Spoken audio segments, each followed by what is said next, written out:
Hallelujah. Praise the Lord. बोलिए सर्वशक्तिमान प्रभु परमेश्वर यीशु मसीह की जय। उसकी दया कृपा करुणा सदा की है। आमीन।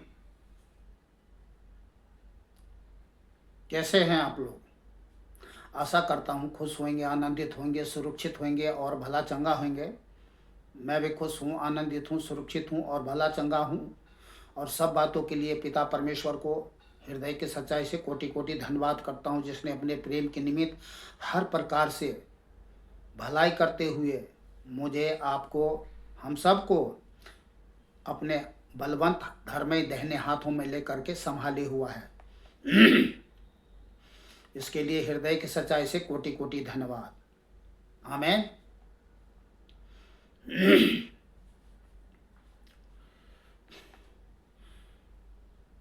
पिता परमेश्वर को धन्यवाद करते हैं कि आज का दिन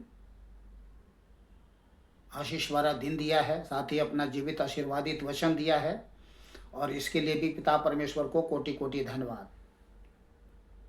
सब बातों के लिए पिता परमेश्वर को धन्यवाद। हम पिता परमेश्वर को क्या दे सकते हैं, क्या चढ़ा सकते हैं? ओटो का फल स्तुति रूपी जो बलिदान हम चढ़ाते हैं, उसी से वो प्रसन्न हो जाते हैं। सृष्टि का मालिक है, सबको जीवन श्वास देने वाला, सब कुछ देने वाला, पूरा करने वाला परमेश्वर वही है। हम उनको क्या दे सकते हैं, क्या चढ़ा सकते हैं? वो दाता है, वो देता है, लेता नहीं है। आमीन। आमीन मीन्स होता है तथास्तु, अर्थात ऐसा ही हो।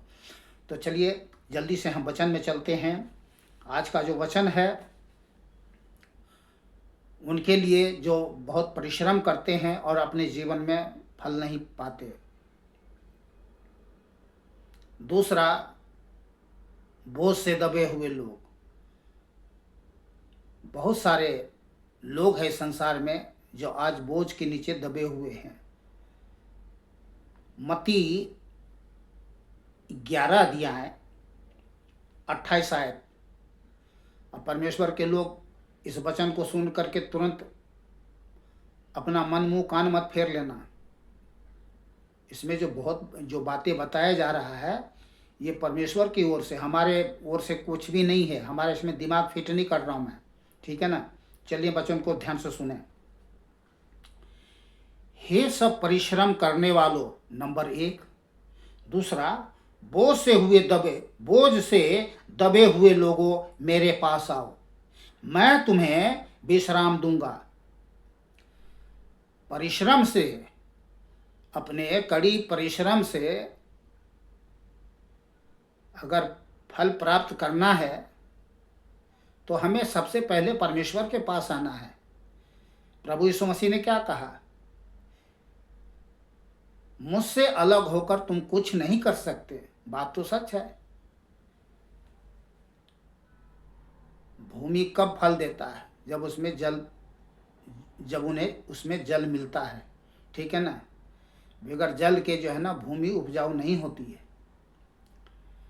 तो जल को बारिश करने वाला वही है, हवा चलाने वाला वही है। भूमि से अंकुरित जो बीज जो है, अंकुरित करने वाला कौन है? वही है। बढ़ाने वाला कौन है? वही है। फल देने वाला कौन है? वही है। और उसका नाम क्या है? प्रभु परमेश्वर यीशु मसीह।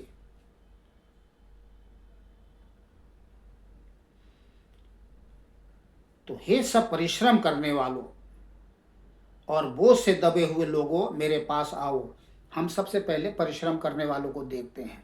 जो संसार में लोग परिश्रम तो करते हैं पर अपने जीवन में फल नहीं पाते हैं, परिश्रम का फल नहीं पाते हैं, ठीक है? और एक ही कारण है कि प्रभु से अलग होकर कोई कुछ भी अपने जीवन में फल प्राप्त नहीं कर सकता।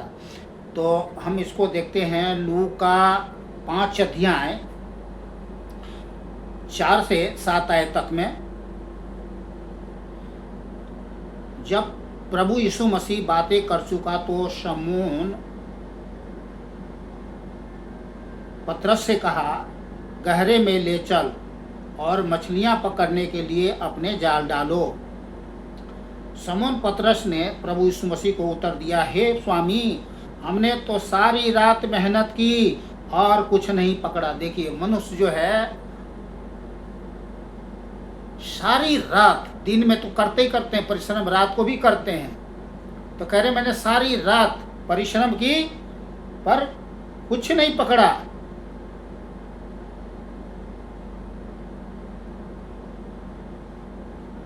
तो भी तेरे कहने से जाल डालूंगा। अब पतरस कह रहा है कि आप अगर मुझे कह रहे हो तो मैं जाल डालता हूँ। मैंने तो सारी रात परिश्रम किया, बहुत कड़ी मेहनत किया, लेकिन कुछ नहीं उसका फल मिला, एक भी मछली नहीं पकड़ा, लेकिन आप कह रहे तो मैं डालता हूँ। जब उन्होंने ऐसा किया तो बहुत मछलियां घेर लाए और उनके जाल फटने लगे। फटा नहीं, इतनी मछलियां भर गए जाल में। देखिए इस पर उन्होंने अपने साथियों को जो दूसरी नाव पर थे संकेत किया कि आकर हमारी सहायता करे, और उन्होंने आकर दोनों नावें यहाँ तक भर ली कि वे डूबने लगे। देखिए जब परमेश्वर जब आशीष देता है ना तो भरपूरी से आशीष देता है, भरपूरी का परमेश्वर है, ठीक है ना। हम कितना भी परिश्रम कर ले, हमारा परिश्रम जो है ना व्यर्थ है, बेकार है, हानिकारक है, उससे कुछ लाभ नहीं है। तो परमेश्वर ही है जो हमारे परिश्रम को क्या करता है, वो सफल करता है। तो हम देखते हैं कि हमें प्रभु के पास आना है। अरे कुलुसियों 3:17 में क्या लिखा है?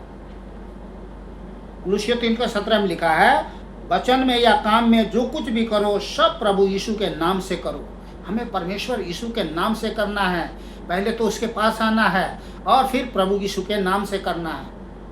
प्रभु को बोलना है कि मैं फलाना फलाना काम करने जा रहा हूँ, प्रभु मेरे परिश्रम का जो है फल हमें मिले। तू ही दाता है, तू ही देता है, तू ही सब कुछ करने वाला परमेश्वर है। आशा भरोसा विश्वास तुझी पर है, फिर आप देख सकते हैं कि आपका परिश्रम का फल आपको बहुत याद से मिलेगा। दूसरा मत्ती 11:28, बोझ से दबे हुए लोग।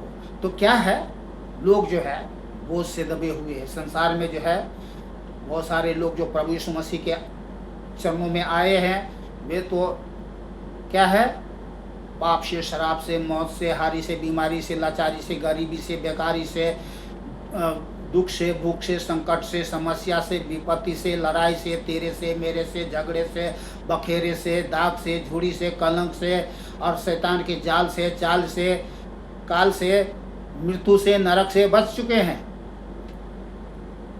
और कुछ लोग अभी नहीं आए हैं, अभी भी क्या है, पाप के बोझ तले हुए लोग क्या है, पाप का बोझ ढो रहा है, नंबर 1। दूसरा, कुछ लोग कर्ज के बोझ लिए हुए जो है दबे पड़े हुए हैं। कुछ लोगों के पास में केस फौजदारी है, केस चल रही हैं, उसका बोझ है।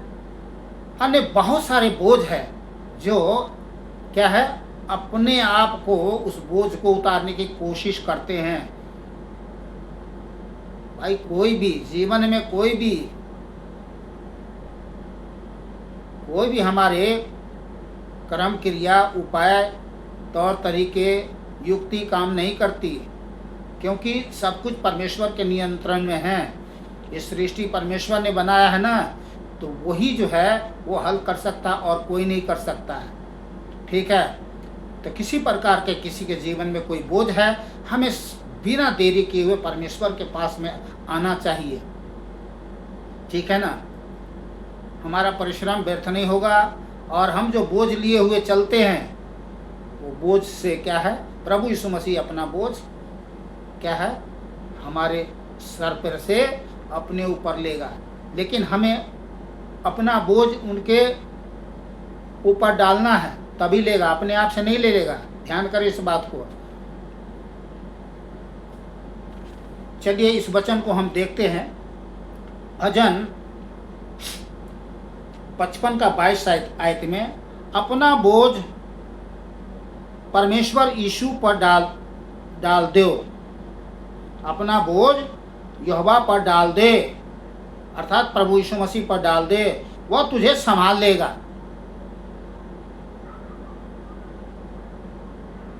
अपना बोझ यहोवा पर डाल दे, वह तुझे संभाल लेगा। आप चाहते हो कि अगर आपके ऊपर में कोई बोझ है, किसी भी प्रकार का बोझ है, आप परमेश्वर यीशु के ऊपर में आप डाल दो, आपको संभाल लेगा वो, आप दबे नहीं रहोगे। वह धर्मी को कभी ना टलने वह धर्मी को कभी टलने ना देगा, चाहे धर्मी हो या पापी, वो सबका प्रभु है, वो तो है सबका प्रभु। लेकिन कुछ लोग जो है उन्हें प्रभु तो मानते ही नहीं। मैंने कल एक वीडियो देखा था, एक वीडियो में लोग जो है बाइबल में पढ़ करके दिखा रहा है, ठीक है ना, बहुत सारे बातें जो है पढ़ के दिखा रहा है, बता रहा है, और फिर क्या कह रहा है, यीशु मसीह शैतान है। मुझे तो हंसी आ रही है, यीशु मसीह शैतान है। देखिए, किसी मूर्ख को कुछ भी बोलने से, कहने से हमें क्या है, गुस्सा भी नहीं आनी चाहिए, ठीक है ना, गुस्सा भी नहीं आना चाहिए। क्योंकि पौलुस भी तो ऐसा ही था, कलीसिया के लोगों को मारता था, प्रभु यीशु मसीह को बहुत तरीके से सताव करता। लेकिन परमेश्वर यीशु मसीह ने जब अपना ज्योति प्रकट किया, अपने आप को उनके जीवन में प्रकट किया, तो वो जाना कि प्रभु यीशु मसीह है कौन, ठीक है ना। तो पीछे तो प्रधानमंत्री को भी लोग जो है, कई देशों के प्रधानमंत्री को, लोगों को क्या है, गालियां देते हैं, कुछ भी बोलते हैं, कुछ भी बकते हैं। तो ये क्या है, मूर्खता है, ठीक है ना। चलिए, उन बातों में हम नहीं जाएंगे। परमेश्वर उनके भी आंखें खोलेगा जो कुछ आज बकवास कर रहे हैं और प्रभु यीशु मसीह को मनुष्य समझ करके गाली देते हैं। ठीक है, तुम मनुष्य ही समझ रहे हो, तो प्रभु यीशु मसीह ने तुम्हारा क्या बिगाड़ा? सबसे पहली बात कि तुम्हारे दिमाग में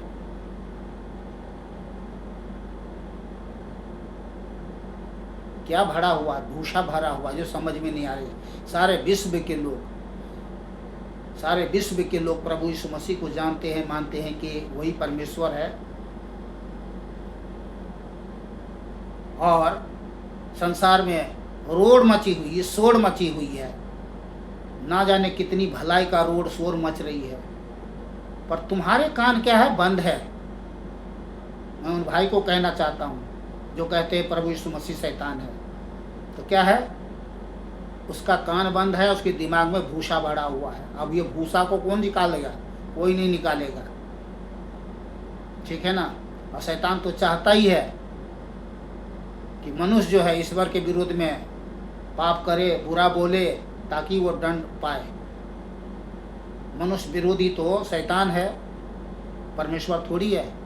परमेश्वर तो दयालु है, क्षमा का खानी है, अनुग्रहकारी करुणामय परमेश्वर है, प्रेमी परमेश्वर है। वो हम पापियों को जगत में आया, पापों से उद्धार करने के लिए, पापियों से प्यार करने के लिए, ठीक है, मारने के लिए नहीं। चलिए, तो हमें क्या है, अपना बोझ यीशु पर डाल दो, वह तुझे संभाल लेगा। तो जो भी बोझ, अगर किसी के पास कुछ बोझ है, प्रभु यीशु मसीह के ऊपर में डाल देना है। अपना दिमाग मत चलाओ, अपनी युक्ति मत चलाओ, अपनी कोशिश प्रयास मत करो, ये सब विफल निष्फल है। और भजन 68 का 19 आयत में लिखा है, धन्य है प्रभु जो प्रतिदिन हमारा बोझ उठाता है, वही हमारा उद्धारकर्ता परमेश्वर है। ठीक है, तो ये बात सच है कि जितने लोग प्रभु यीशु मसीह पर विश्वास करते हैं, जानते हैं, मानते हैं, प्रतिदिन हमारा बोझ उठाता है वो। पर जो लोग नहीं जानते हैं लेकिन मानते नहीं हैं, ठीक है ना, तो उसमें दबे रहते हैं, तो वही हमारा उद्धारकर्ता परमेश्वर है। आप अपने जीवन में सुधार चाहते हो, बोझ से, पाप के बोझ से जो दबे हुए हो, परिश्रम निष्फल है, विफल है, कुछ भी सफलता प्राप्त नहीं कर रहे हो संसार में, तो बिना देरी किए हुए परमेश्वर के पास आपको आना है। मैं संसारिक भाई बहन बच्चे लोगों से कहना चाहता हूँ, ठीक है ना। कोई भी उपाय काम नहीं आएगा आप लोगों को। मैं बता रहा हूँ आपको, परमेश्वर ही है, एक परमेश्वर है। सूर्य कितने? एक है। चंद्रमा कितने? एक है। धरती कितने? एक है। आकाश कितने? एक है। दो नहीं है। फिर कहाँ भटकना?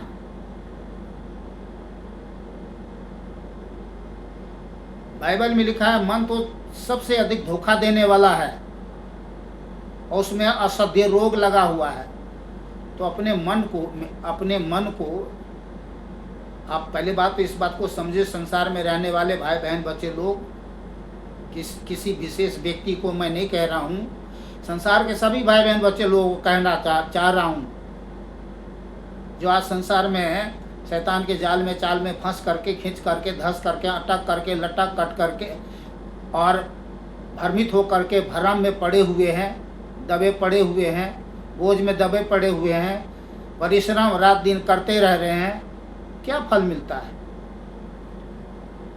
एक ही उपाय है, बिना देरी किए परमेश्वर के पास आना है। सारी समस्या का हल प्रभु यीशु मसीह के पास है। तो धन्य है प्रभु जो प्रतिदिन हमारा बोझ उठाता है। प्रभु हम लोगों को क्या है, फ्री रखता है, एकदम फ्रीडम रखता है हमारे जीवन में, ठीक है ना। किसी भी बात का चिंता नहीं होती है। हम लोग के जीवन में कोई चिंता नहीं, ना डर, ना भय, ना घबराहट, ना व्याकुलता, ना बेचैनी, कुछ भी नहीं, फ्री है। क्योंकि हमारा बोझ उठाने वाला परमेश्वर है, प्रतिदिन बोझ उठाता है। तो मैं क्यों कह रहा हूँ ऐसा? और मैं नहीं कह रहा हूँ, प्रभु ने अपना सत्य वचन दिया है और मैं भी कह रहा हूँ आपको, इसलिए कि संसार में जितने भाई बहन हैं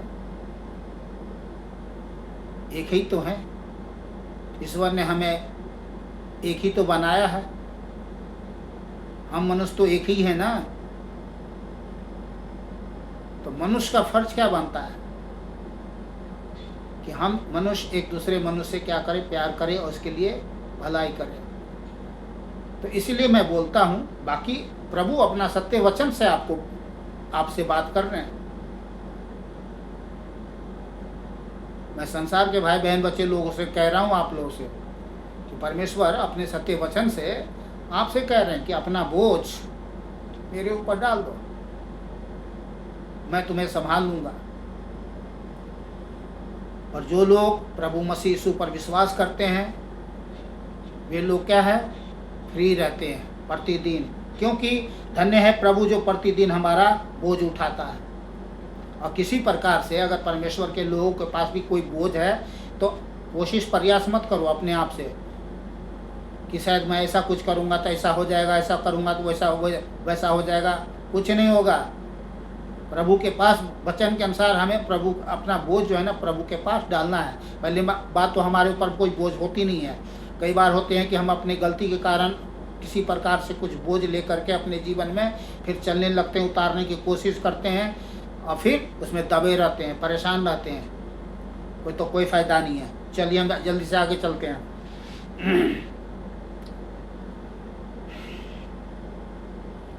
पहला पत्रस 5:7 में लिखा है,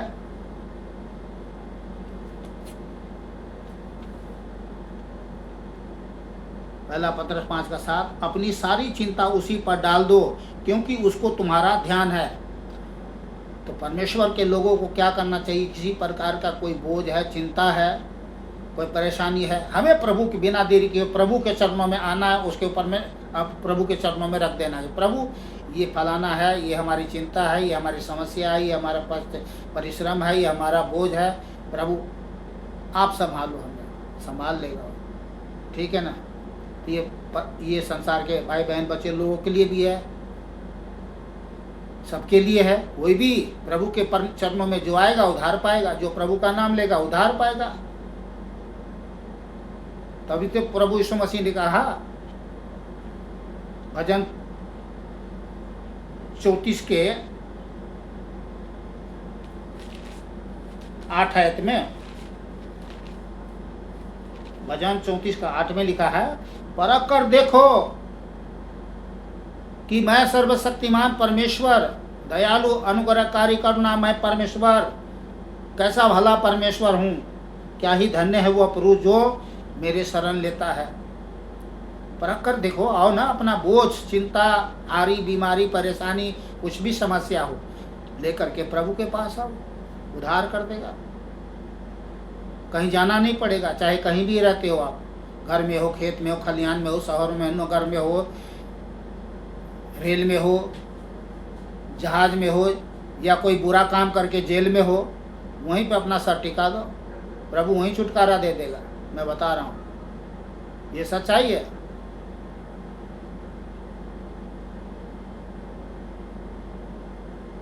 और ये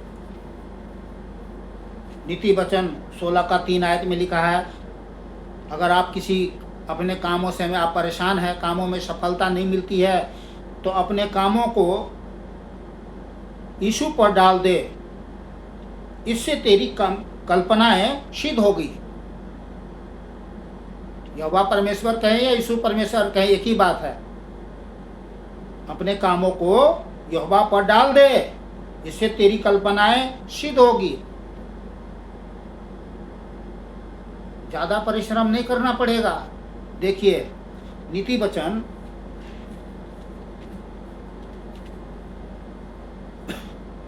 10 का 22 आयत में लिखा है, धन धन यहोवा की आशीष से मिलता है, धन यहोवा की आशीष ही से मिलता है, और वह उसके साथ दुख नहीं मिलाता। ठीक है ना, लोग परिश्रम करते हैं, कितना दुख उठाना पड़ता है, लेकिन परमेश्वर जो आपको धन, संपत्ति, आशीष, भूमि में सफलता, भूमि का फल, चाहे कुछ भी आप उपज कर रहे हो, क्या है, उसमें ज़्यादा परिश्रम नहीं करना पड़ेगा, आपको दुख नहीं उठाना पड़ेगा। ठीक है, दुख नहीं जोड़ता वो, पर अपना तौर तरीका, अपना दिमाग चलाओगे, प्रभु से अलग होकर कुछ करने की कोशिश करोगे, तो क्या है, दुख, परिश्रम, बोझ, ये सब चीज़ें में फंसे रहोगे, दबे रहोगे, धंसे रहोगे, अटके रहोगे, लटके रहोगे और भटकते रहोगे। समझ रहे हैं? मैं संसार के भाई बहन बच्चे लोगों से आपसे कह रहा हूँ, परमेश्वर के लोगों से नहीं कह रहा हूँ, क्योंकि परमेश्वर के लोग तो परमेश्वर पर आशा रखते हैं, भरोसा रखते हैं, विश्वास करते हैं, और उसी के नाम लेकर के वचन में या काम में जो कुछ भी करो सब प्रभु यीशु के नाम से करो, उसके द्वारा पिता परमेश्वर को धन्यवाद करते हुए हम लोग जीवन जीते हैं।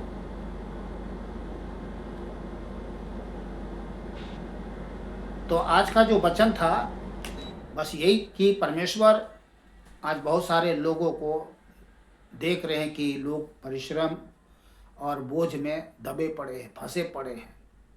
ठीक है ना, तो आज के वचन के लिए पिता परमेश्वर को धन्यवाद करते हैं कि परमेश्वर ने लोगों के परिश्रम और बोझ को देखते हुए अपना सत्य वचन दिया है। आपको क्या करना है, अपने दिमाग में हलचल को क्या है, थोड़ी देर के लिए शांत करना है, और ये शांत तब होगा जब आप प्रभु के चरणों में आते हो। संसारिक भाई बहन बच्चे लोग, आप लोग ध्यान से सुने, जब आप आओगे आपके दिमाग में जो हलचल है वो बंद हो जाएगी, और अपनी बातें प्रभु के चरणों में रखना है। जो भी आपने संसार में रहते हुए जैसे भी जिया, काला किया, पीला किया, नीला किया, गीला किया, कुछ भी पाप किया, प्रभु के सामने में रख देना है, बोल देना है। कुछ भी असफलता है, भारीपन है, बोझ है, चिंता है, भूख है, दुख है, संकट है, समस्याएं, विपत्ति है, लड़ाई झगड़े, केस फौदारी, कोई भी समस्या क्यों ना हो, प्रभु के पास रख दीजिए। बोल दीजिए, प्रभु अब मैं कहाँ जाऊँ, तू ही तो है सहारा, तभी मेरा होगा गुजारा, नहीं तो नहीं होगा। तो टूटे हुए लोग ही प्रभु यीशु मसीह के पास आते हैं। ठीक है ना, और जो लोग नए विश्वासी भाई बहन बच्चे लोग हैं, आपसे भी मैं कहता हूं कि आप लोग पूर्ण विश्वास के साथ, देखिए वचन भी आ गया, देखिए एक वचन भी आ गया, जैसे मैं कुछ बोल रहा हूं, देखिए वचन भी आ गया। यिर्मयाह 29 का 12-13 आयत ध्यान करें। और ये संसार में रहने वाले भाई बहन बच्चों के लिए भी हैं, और उनके लिए भी जो नए विश्वासी लोग हैं। क्या है, नए विश्वासी लोग जो है ना, विश्वास तो करते हैं, पर क्या है, पूर्ण विश्वास, ठीक है ना, पूर्ण विश्वास के साथ जीवन नहीं जीते हैं, पूर्ण विश्वास के साथ प्रभु के पास में नहीं आते हैं, इसलिए कई सारे समस्याओं का सामना भी करते हैं। चलिए मैं वचन जल्दी से पढ़ के सुना देता हूँ। यिर्मयाह 29 अध्याय 12 और 13 आयत। तब उस समय तुम मुझको पुकारोगे और आकर मुझसे प्रार्थना करोगे और मैं तुम्हारी सुनूंगा। कब, किस समय? तुम मुझे ढूंढोगे और पाओगे भी, क्योंकि तुम अपने संपूर्ण मन से मेरे पास आओगे। कब? जब संपूर्ण मेरे पास तुम संपूर्ण मन से मेरे पास आओगे तो क्या है, मैं तुम्हारी सुनूंगा, तुम्हारी प्रार्थना को सुनूंगा, उत्तर दूंगा, तुझे मिलूंगा भी, ठीक है ना। तो आना है तो संपूर्ण मन से प्रभु के पास आना है, न कि मात्र केवल अपनी समस्या को लेकर के आना है, छूट गए अपना काम बनता, जैसे दुनिया में लोग बोलते हैं भाड़ में जाए जनता, ऐसे परमेश्वर के साथ भी लोग क्या है, व्यवहार करते हैं। एक बार लोग चंगाई पाते हैं, सभा में आते हैं, किसी कलीसिया में चले आते हैं, प्रार्थना सभा में जाते हैं, चंगाई मिल गई, भूत निकल गया, बीमारी चली गई, शैतान ने छोड़ दिया, बोलते हैं चलो अब ठीक हो गया, बस धन्यवाद करके चल दिया, इसके बाद में कभी दोबारा जो है प्रभु का नाम तक नहीं लेते हैं। तो परिणाम क्या होता है? बाइबल में लिखा है, एक बार किसी के जीवन से शैतान की आत्मा निकलती है ना, तो वो 7 आत्मा को लेकर के और दोबारा आती है। कब? जब उसके जीवन में यीशु नहीं होता, ठीक है ना। तो मतलब वाला काम कोई भी ना करे, चाहे विश्वासी हो या अविश्वासी, जो भी करें सच्चाई से आए, पूर्ण सच्चाई से प्रभु के साथ जीवन जिए, उसी पर आशा रखे, उसी पर भरोसा करे, उसी पर विश्वास करे, चाहे परिस्थितियां चाहे कुछ भी क्यों ना हो, प्रभु पार लगाने वाला है, वही हमारा उद्धारकर्ता परमेश्वर है, और हमारे दिल दिमाग में और कुछ भी बातें नहीं है। तो आज के वचन के लिए पिता परमेश्वर को कोटि कोटि धन्यवाद, जिसने सारे जगत के पापियों से प्रेम किया, हमसे आपसे सबसे प्यार किया, और उसकी भलाई आज हम अपने जीवन में भरपूरी से देख रहे हैं। और धन्यवाद करते हैं पिता परमेश्वर को कि आज के इसके वचन से बहुत सारे लोगों को आशीष मिलेगी, क्योंकि परमेश्वर ने अपना सत्य वचन से लोगों से बात किया है, और विश्वासी भाई बहन बच्चे लोगों से भी बात किया है, ठीक है। तो वीडियो को बंद करता हूँ, फिर मिलते हैं दूसरे वीडियो में प्रभु के साथ, प्रभु के सत्य वचन के साथ। आप लोग खुश रहे, आनंदित रहे, सुरक्षित रहे और भला चंगा रहे। सभी भाई बहन बच्चों को, दोस्तों को नमस्कार, सत श्री अकाल, आदाब। जय प्रभु यीशु मसीह की। बोलिए जय प्रभु यीशु मसीह की। अरे बोलिए ना, जय प्रभु यीशु मसीह की।